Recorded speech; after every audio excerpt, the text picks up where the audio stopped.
नमस्कार मित्रों।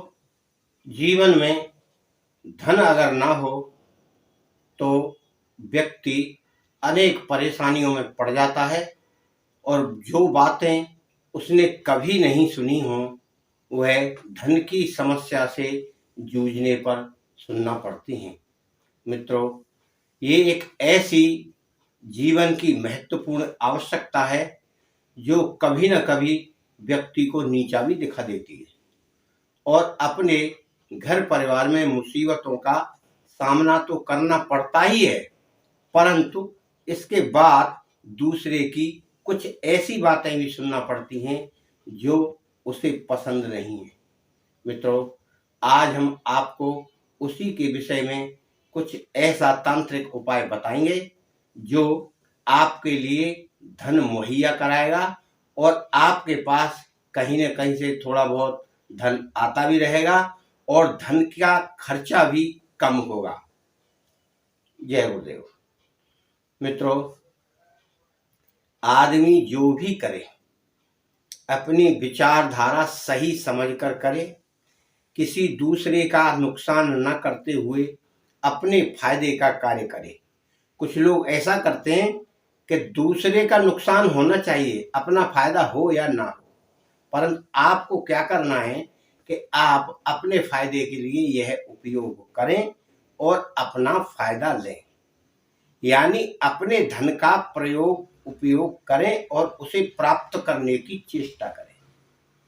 सर्वप्रथम तो बात यह है कि अपने लक्षण भी सही रखें जिससे धन का दुरुपयोग ना हो और जो धन आए वह सही सलामत अपनी गृहस्थी में प्रयोग हो। फिर उसके बाद आपको प्रयत्न भी करना है। ऐसा नहीं है कि आपने तांत्रिक उपाय तो कर लिया मगर प्रयत्न नहीं कर रहे। आपको पैसा कमाने का प्रयत्न भी करना होगा। इसीलिए हम यहाँ एक छोटा सा उपाय बताएंगे जो आपके जीवन में धन को प्राप्त करने के लिए सहायता करेगा और आप उसे आराम से कर सकते हैं। मित्रों, क्योंकि शुभ नक्षत्र में आपको यह दो जड़ प्राप्त करना है। एक जड़ तो है अपामार्ग की, अपामार्ग यानी ओंगा की, और दूसरी जड़ है गुंजा की। गुंजा आप जानते हैं, रत्ती भी कहते हैं, गुंजा भी कहते हैं। इन दोनों जड़ को आप शुभ नक्षत्र में प्राप्त कर लें। शुभ नक्षत्र में प्राप्त करने के बाद आप प्राप्त कैसे करना है हम पहले बता चुके हैं। प्राप्त करने का वही नियम है कि शाम को आप उसे निमंत्रित कर आए और दूसरे दिन ज्यादातर पुष्य नक्षत्र में लाई जाती है। ले आइए, साफ कर लीजिए, उसको विधिवत पूजन कर लीजिए। जैसे भी अपन धूप दीप पंचोपचार से फूल चढ़ाना है, धूप चढ़ाना है, प्रसाद चढ़ाना है, अगरबत्ती दिखाना है, और फिर हल्दी या उस पर सिंदूर लगा दीजिए और उसको अपने पूजा स्थल में रख लीजिए और पूजा कर लीजिए। फिर उसके बाद अगर आप कोई जाप करते हैं तो वह जाप करते वक्त आप उसे अपने सामने रख लें और पहले से तैयार करके आप एक छोटा कपड़ा रखें। जड़ आपको ज्यादा बड़ी नहीं लेना है, यानी जड़ तो आप ले आइए, पूजन कर लीजिए, पर आपको उसमें से थोड़ी जड़ अलग कर लेना पहले ही। पूजा से पहले ही करना है। आप दो जगह कर लीजिए, यानी दो अपमार्ग की बना लो और दो ओंगा की, उसकी गुंजा की, तो दो जगह आप बनाकर दोनों की पूजा अलग अलग कर लो।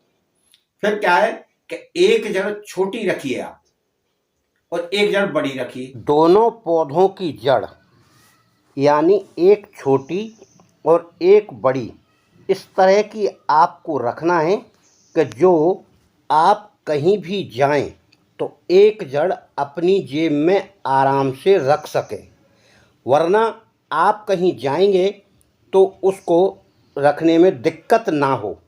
इतनी छोटी रहना चाहिए कि जो आपकी जेब में आराम से आ जाए।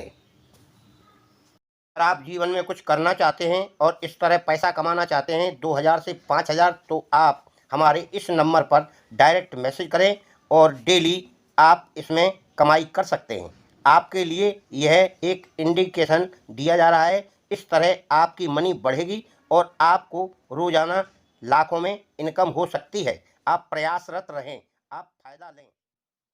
तो बड़ी जड़ को तो आप अपने पूजा स्थल में रख दें या आप अपनी तिजोरी में रख लें लाल कपड़े में बांधकर।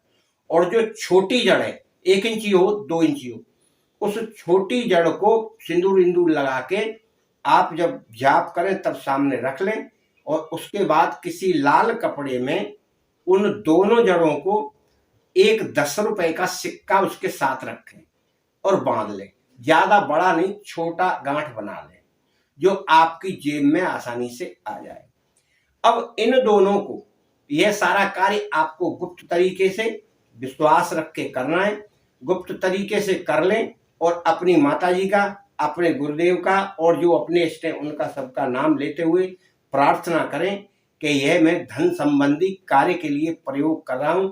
आप मेरी रक्षा करें, मेरे घर में धन संपत्ति प्रदान करें और मेरे धन के रास्ते खोलें। मुझे इस धन की कमी से बाहर निकालें, मेरे पास धन की अभी कमी है। इस प्रकार प्रार्थना करके आप उसको बांध लें, 10 का सिक्का बांध लें और उसको आप अपनी जेब में रख लें। यह आपको हमेशा अपने साथ रखना है। जहां भी आप जाएं, कोर्ट कचहरी, धन, बिजनेस, कमाई, नौकरी पेशे में कहीं भी आप जाएंगे, आपको विशेष ध्यान भी रखना है उसका कि मेरे पास धन के लिए कोई चीज रखिए। फिर आप धन संबंधी कोई वार्तालाप कर रहे हैं या आप लेन देन कर रहे हैं तो सोच समझ कर करें, क्योंकि इस दुनिया में पैसा ले तो लेते हैं लोग, पर देने के नाम पर आपको धोखा देंगे। इसलिए आप किसी को पैसा दे रहे हैं तो उतना ही पैसा दीजिए कि जितना आप बर्दाश्त कर सके और यह समझ के दीजिए कि यह पैसा नहीं लौटाएगा। अगर आपके पास 10 रुपए हैं तो उसे 2 रुपए आप दे सकते हैं, क्योंकि जब व्यक्ति पे परेशानी पड़ती है तब वो आपका खास हो जाता है और जब उसका काम हो जाता है, जब आपको देने का नंबर आता है तो वो ये कहता है कि हम भगे थोड़ी जा रहे हैं और लड़ाई करने पर उतारू हो जाता है। आज के समय में ऐसे व्यक्ति अधिकांश हैं। ऐसा नहीं है कि कुछ लोग अच्छे भी हैं, पर ज्यादातर ऐसे हैं। वो यह भी नहीं सोचता भाई कुछ पैसे इनको दे दे तो इनका भी काम चले, वो बिल्कुल पैसा ही नहीं देता, वो देना ही नहीं चाहता है। मित्रों, आप सावधान होकर लेन देन करें और इस क्रिया को आप करें। माताजी गुरुदेव आपकी रक्षा करें, आपके घर में धन धान्य प्रदान करें। मेरी तो यही आपके लिए शुभकामनाएं। आपका कल्याण हो। धन्यवाद। वीडियो देखने के लिए चैनल की ओर से आपको बहुत बहुत धन्यवाद।